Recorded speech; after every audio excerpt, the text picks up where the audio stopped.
Well, I need to welcome you back, and we're still remaining with the big story for today. We're talking about having a Senate president from the South, but it's only right we correct that. He's the first Senate president from the second dispensation of our democratic process, the very first from the South. From Cross River himself was Dr. Joseph Wires. He was the first Senate president from the Niger Delta region. But we're talking about having the number 3 man in position, especially at the coming of democracy back in 1999, 24 years of this democratic process and having that experience. But anyway, that's what we're looking at today and seeing what his position will bring for a region that feels that the underdevelopment is all that they've experienced under the last 24 years is unacceptable, knowing that they are the golden goose that seems to lay the golden egg, and what needs to be for the region. All of that is what we're looking at today on the big story. But anyways, I still have him right here. I'm talking of no other person but Bedford Barafa, human activist, environmental and social affairs activist, basically for the Niger Delta, and also an analyst helping to join us. But anyway, yeah, let's quickly return to it and look at one other major issue our other guest, Mr. Fineface Dunamini, raised, and it's the issue of oil spill, which is more of a problem to us. I could still remember just last month, the director of health of Mother Earth Foundation, Mr. Bassi, raised an alarm over the delay in the cleanup of the polluted area of the Ogoni land. Despite the huge resources, and not just the huge resources, but also materials available to do so since 2012. And undermining it still lingers. It is reported that we have almost 300 oil spill annually. Adds to what we're already having. And no surprise, we have devastation on account of that. We're talking about the mangrove areas and all of that, and how it has really affected the economy of citizens of the Niger Delta. But my question is, now, how really important that the issue of oil spill is being addressed by this administration, and not just only being addressed in the cleanup and all of that, but also holding multinationals accountable for the issue of oil spills, because that will be the beginning of really righting the wrong and also dealing with the issue of oil spill in this region. All right, thank you very much for the opportunity. For us as Niger Delta people, it is saddened if you move across the Niger Delta states, particularly the creeks of the Niger Delta, where transportation is very, very difficult. The source of livelihood is affected on a daily basis. The lifespan expectation of an average Niger Delta man is reducing by the seconds. For this, it has been politics since a Goni cleanup. We have been hearing that for a long time, since 2012.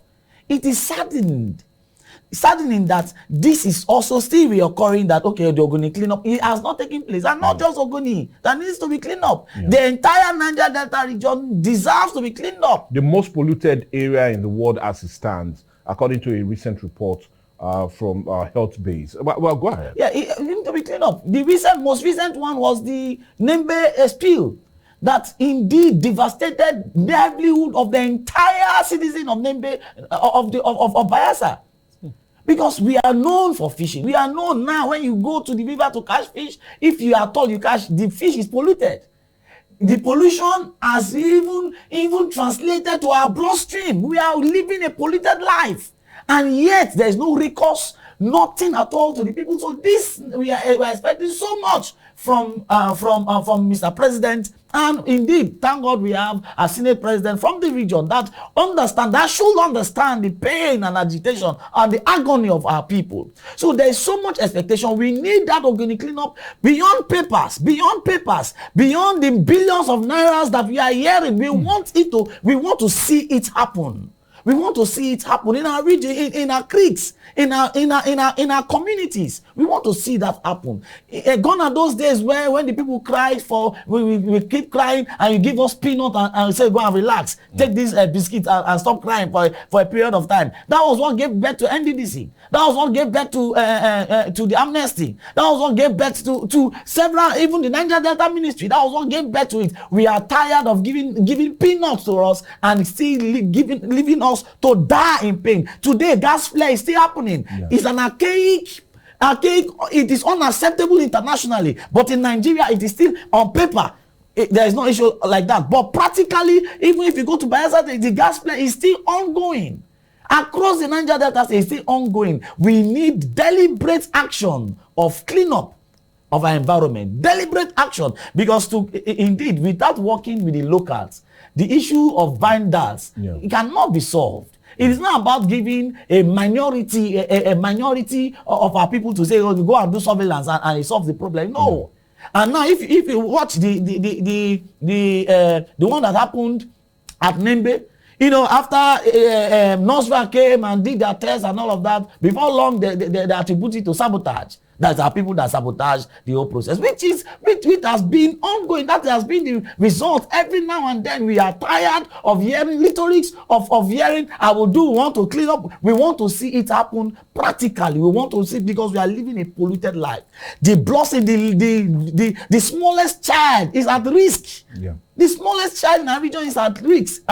For us, we are expecting this executive and the 10th National Assembly to look into it critically and come up with laws that will guide the multinational, that will practical, so that we can hold them responsible. Because you cannot keep exploring and not be held responsible. And they are doing this, the multinational are doing the divide and rule game. They empower some few community persons and continue on the train of devastation. Our environment, we keep crying, is devastated every now and then. Like I told you, recent one was on Sunday that happened in River State. Nothing has been said. Nothing has been said. The oil, it was gushing out into the river. And that is the river that is providing fish for the people, for the people around that environment. And what we have can also serve as export. So that pain is ongoing. As Niger Delta people, we are demanding, because it is our right. Okay. We are the one laying the golden egg. We are demanding that the remediation, the environmental remediation, and particularly the federal government should act upon the report that has been established by the Bayelsa State government, to act on it. And indeed generalize it in the Niger Delta region, so that our people will stop dying. Okay, now let's look at another major means, because you raised a very important issue, and we're talking about sabotage, and sabotage in the sense that, well, it's now they call it bonfire in bonfire. Bonfire, and we can obviously remember the unfortunate suit that happened in River State, and how that has caused a lot of devastation, not just only to the quality of life, to air pollution and the quality of life of Niger Deltans, and those especially in River State, Port Harcourt to be precise. But let's look at more of a solution to it. Who will forget that very fateful day on March the 16th of 2021, when the former Vice President, Yemi Osinbajo, paid a visit and talked greatly about the operation and integration of artisanal modular refineries, and gave a hope to a whole lot of Niger Deltans on the account of that. Now, how really important is it that this administration, now even having our man as a Senate president, should look or revisit, let me call it revisit rather, because it's already there, but the policies and all of that program have not been put in place. How really important is it for them to revisit this idea of artisanal modular refineries, and encourage not just state government, but individuals, especially at this time that subsidy has even been removed, and a need for us to have alternative means of also producing petrol and other petroleum products? How really important is it for them to have a revisit? For us, is indeed should be the number one thing in our country today. Yes. The modular refinery, it should be the topmost agenda of Mr. President. And the Senate president, as the case may be, as a member or as participant of the suffering, of the collective suffering of our people, that document needs to be visited. It needs to be articulated properly and visited, giving opportunity to our artisans, our Niger Delta artisans, to indeed go for maybe meaning trainings and ensure that modular refinery spread across the Niger Delta region. It is laughable to say, of course, it's business, it's an individual business, that today we have a refinery in Lagos, We have a refinery in Lagos that is completed, waiting to function. It is laughable that the area where oil production is on large quantity, that is feeding the entire nation and giving succor and giving hope to Nigerians, to the entire Federal Republic of Nigeria. That station is in Lagos, operational, whereas there are pipes laid to transport the crude generating from this region to they say this region is not peaceful or it's not good enough. That idea should be disabused, because for us, we know in the last 8 years, Niger Delta region has been the most peaceful region in the Nigerian state. So that if the modular refinery should be revisited and license be given to responsible Niger Delta region. Like now we have Ezekiel that is 90% complete in Bayelsa. The modular refinery is 90% complete. There should be some level of partnership. Even in Lagos, you saw that the NNPC had 20% share of that mandate. Yeah, Dangote refinery. Of Dangote refinery, 20% share. So what stops the NNPC to also have shares with one of our own, Ezekiel, that has his own facilities 80% complete? What stops the NNPC to partner with him and come and for that particular edition to function? Now that subsidy has been removed, of course, monopoly of product will keep the markets. There's no when there's no competition, when supply outweighs the demand, of course, the person that is supplying the product is at his mercy. We are at his mercy. And whatever price he tells us, that's what will function at. So there is that need, to indeed work on the reports, to work on that document that Professor Yemi Osibanjo, having told the Niger Delta State, came up with that position. That position needs to be revisited. Akpabio needs to take it upon himself by lobbying and re-lobbying. Of course, when it comes to number, legislative business is a game of number. And so we have to keep, we have to stay together as Niger Delta senators. They have to stay together and lobby other senators so that some strategic laws can be put in place to mandate individuals and corporations to veer into that level of business in the oil and gas sector. Okay, well, anyway, thank you so much. Well, in case you're joining us, it's Quest today. And indeed, we're looking at what should be, and basically more like setting also an agenda for the Senate President himself. I'm talking of no other person but Gospel Akpabio, knowing that he's also from this region and what he needs to do, especially with his good office, to ensure that we'll have massive development in the Niger Delta region, and a reason for us to smile that definitely we have our very own as the third most powerful person in the land. But anyway, it's still the discussion we're having as we're looking at some major areas that needs a quick intervention and review from the federal government itself, and also from that his very good office. But let's still remain with it. Now the Niger Delta region, many would also argue, like you said, we've seen relative peace in the last couple of years, especially under that last administration, compared to other sections of the country. Now, you've also raised it up that one of the reasons most persons would generally not want to invest in the land is the issue of insecurity. And in relative time, that has not been the case here. But how do we also ensure that? Because that's also paramount to bring about investment, bring about massive development of this region that has been neglected for a very long time. So how really important is security in ensuring that? And when I talk about security, yeah, we do know he's the number 3rd most important person in the land. But how should he also use his good office to help bring about other governors around this region to also think about security? Many will say the South-South is the only region, as it stands, that do not have a joint security network, a joint security patrol, a joint security organization that will help to bring about security, like Omoteku and Ebubuago of the Southeast. So how really important is it for the South-South to start thinking towards that line to bring about massive development of the region? All right, for us, thank you for that question.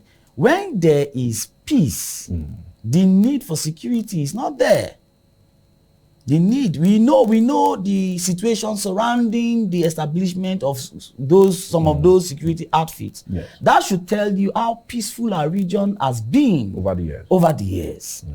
That the Niger Delta governors did not see the need whatsoever to now say, let's have a joint security task force looking at the adverse, security threats posed to the region. Yeah. So it has not been the case.